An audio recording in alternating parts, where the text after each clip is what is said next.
Oh, great. The technique that we thought that wasn't Saiyan exclusive might be Goku exclusive. I had to take a step back from my mini vacation and looking forward to going to see Dragon Ball Super here in the cinemas, where in my current screening only 3 people are in it. I saw something that sort of made me think, oh no, Ultra Instinct. We started to get more and more information about what Ultra Instinct is destined to be in the Dragon Ball Super franchise, or Dragon Ball Super if Toriyama had his way, because he cannot remember what it's called, the anime, recently. This sort of made me change my mind about what my opinion is concerning the technique or transformation. I want to take your furrowed brows away from the whole One Piece and Dragon Ball argy-bargy that's been going around. I don't care. From the surface, they're both good films. I want to talk more about opinions concerning techniques. And it all has something to do with articles, because I've been finding them a lot recently and wanting to speak my mind about them. No, this is not downing on the person that wrote this article, it's to do with the subject matter that came with it, and that was Toyotaro. Toyotaro has been talking about things in the manga again. With the whole true Ultra Instinct thing we saw in chapter 85 and 86, we started to understand what that technique means for Goku, and I thought, oh, okay, cool. It's like true Golden Frieza. I made a discussion video about it in detail. You can check it out up top, by the way, for more details. The whole Joker-Batman dynamic between him and Frieza was going to be pretty epic, and I thought, that's going to be a very good relationship and a dynamic to go forward in the future, and any future movie, because come on, the next Dragon Ball movie is going to be about the Saiyans. But then this got me thinking, oh, this is going to be changing things and sort of limiting the scope of Ultra Instinct, which was once meant to be something anybody in theory could get. So let's talk about this article. So Dragon Ball Super explains what makes Ultra Instinct's black form different from Silver. Why can't they say Ultra Instinct Omen or Sign or Mastered Ultra Instinct? Let me know in the comments which one you prefer, Omen or Sign. I prefer Omen personally. Dragon Ball Super complicated things recently by revealing a new evolution of Goku's use of the Ultra Instinct form that kept his hair black.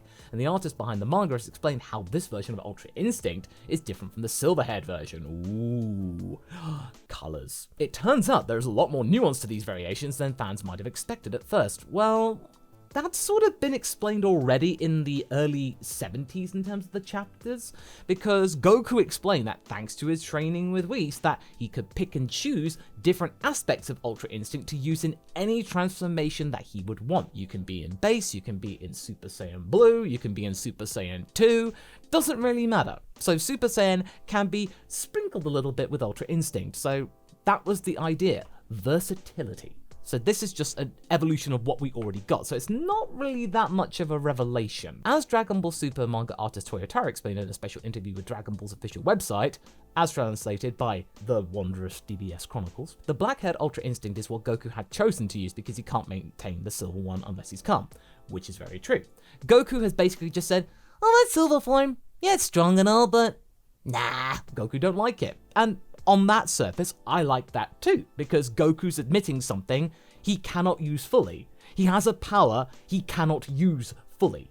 And that limitation and challenge for the future is great. He's got something to strive for, and aspirations for the future is something that will keep Goku as a character vaguely interesting? I'm all for that, at least. And it seems like it was a much better choice for the fight against Gas and the Mist of all the practice with the Ultra Instinct state. Yeah, because it was consistent and it could easily be used. That is fine. I don't have an issue with that. The reason why Goku ultimately chose to go with the black-haired form from this time is because the silver-haired one cannot be maintained unless the mind remains calm. Yeah, okay, with the black-haired one, he could show his true self and still use Ultra Instinct, so he went for that transformation. Okay, that is interesting because Toyotaro himself says transformation. That might put to bed some people, it might not. I'm still going with technique, because this is something that anyone in theory could use. Toyotaro said transformation, or at least the translations did, so we need to actually see the original thing, or just go and ask Herms. I feel Goku's becoming more and more familiar with Ultra Instinct, or rather he's making more of its own. That's the thing that bothers me about where this could go. I think Goku is getting closer and closer to that level. Finally, this is the kicker. Toyotaro then explained that he feels like it's Goku and Ultra Instinct are fusing more together. This is not an unusual state. Rather, I imagine it is Goku's mastery of Ultra Instinct slowly seeping into his own body. So I feel his hair is returning to a style closer to Goku's original one. That's why I have an image of him in black hair. Now, okay, that bit is not particularly bad, but that whole paragraph just makes me think, oh dear, Ultra Instinct now is clearly not going to anybody else. This is Toyotaro and Toriyama's way. Ultra Instinct, which in theory anyone that receives Whis' training could reach, this is not necessarily something to do with, God Key training. This is something that, in theory, any person, even Krillin and Ten Shinhan, could reach if they have the proper training. It's not Saiyan exclusive. That's the thing. If you go through the proper channels, you can get this power. And that was what made this vaguely interesting when we first saw it in episodes 109 and 110. This was just a continuation of Whis' training. Whether we actually see the machinations or whether you actually do need God Key, we don't really know fully, but I guess it would probably help if you had some kind of, affinity with it, let's just say. This whole idea that it's Goku and Ultra Instinct becoming one is, troubling. Because it probably means that nobody else in the entire franchise is going to be getting this technique. This is just going to be Goku's thing now. I mean, we've not seen anyone else, apart from Whis and to a lesser extent Beerus, use this technique. So it's essentially going to be, yeah, okay, that's just Goku's now. Right. How barely anyone else, if you've noticed, uses the Kamehameha. Like, barely. I think Krillin is probably the one that uses it the most, aside from Goku. I don't think I've seen Gohan use it recently. And as for Yamcha, I mean, technically he knows it, but he's not been using it at all recently. This is a very concerning thing because Toyotaro is very close to the manga. And I am aware that this is not written every single month. It's a big, long story and a big, long project which has notes and places to happen in each different chapter. That I get.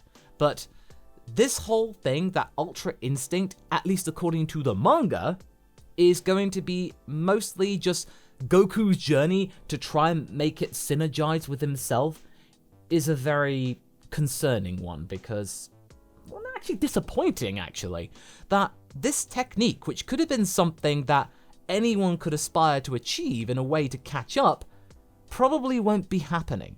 And instead, we're just going to be using, yes, of course, we get the likes of Gohan Beast, and of course, our big orange. And yes, we're going to be talking about that in tomorrow's video, but the main point I want to say is that Ultra Instinct was fresh. It was new, and whilst I don't particularly like the Mastered Ultra Instinct in terms of appearance, the technique itself is pretty cool, in that it's your subconscious running the show, and you have to take a back seat until you learn it properly.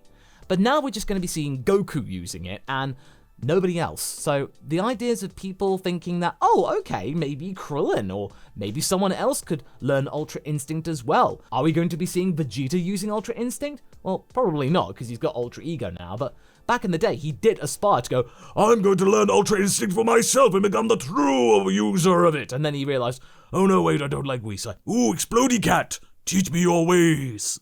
In any case, Vegeta has his own thing, so we're not going to be getting it from him. And yeah, this is all coming from Toyotaro. This is not some speculation from anyone else. We are hearing it straight from the mangaka, who is currently drawing and assisting with the writing of the manga.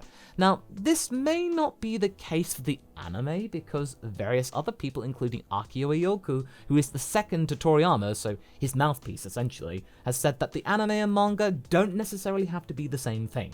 Their canons can be separate. To call the manga non-canon is not quite true. In fact, really, it's just the same you could call the anime non-canon. It's just they are things that can be separate, they can be together. Doesn't really matter. Things can vary. And that is something that we're just going to have to wait for if the anime is coming back, if at all. That's just something I wanted to point out here.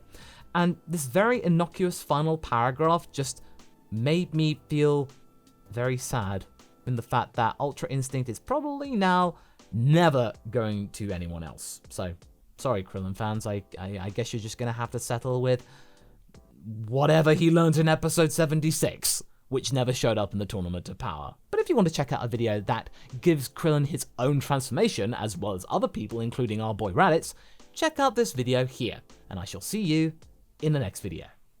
Catch you later!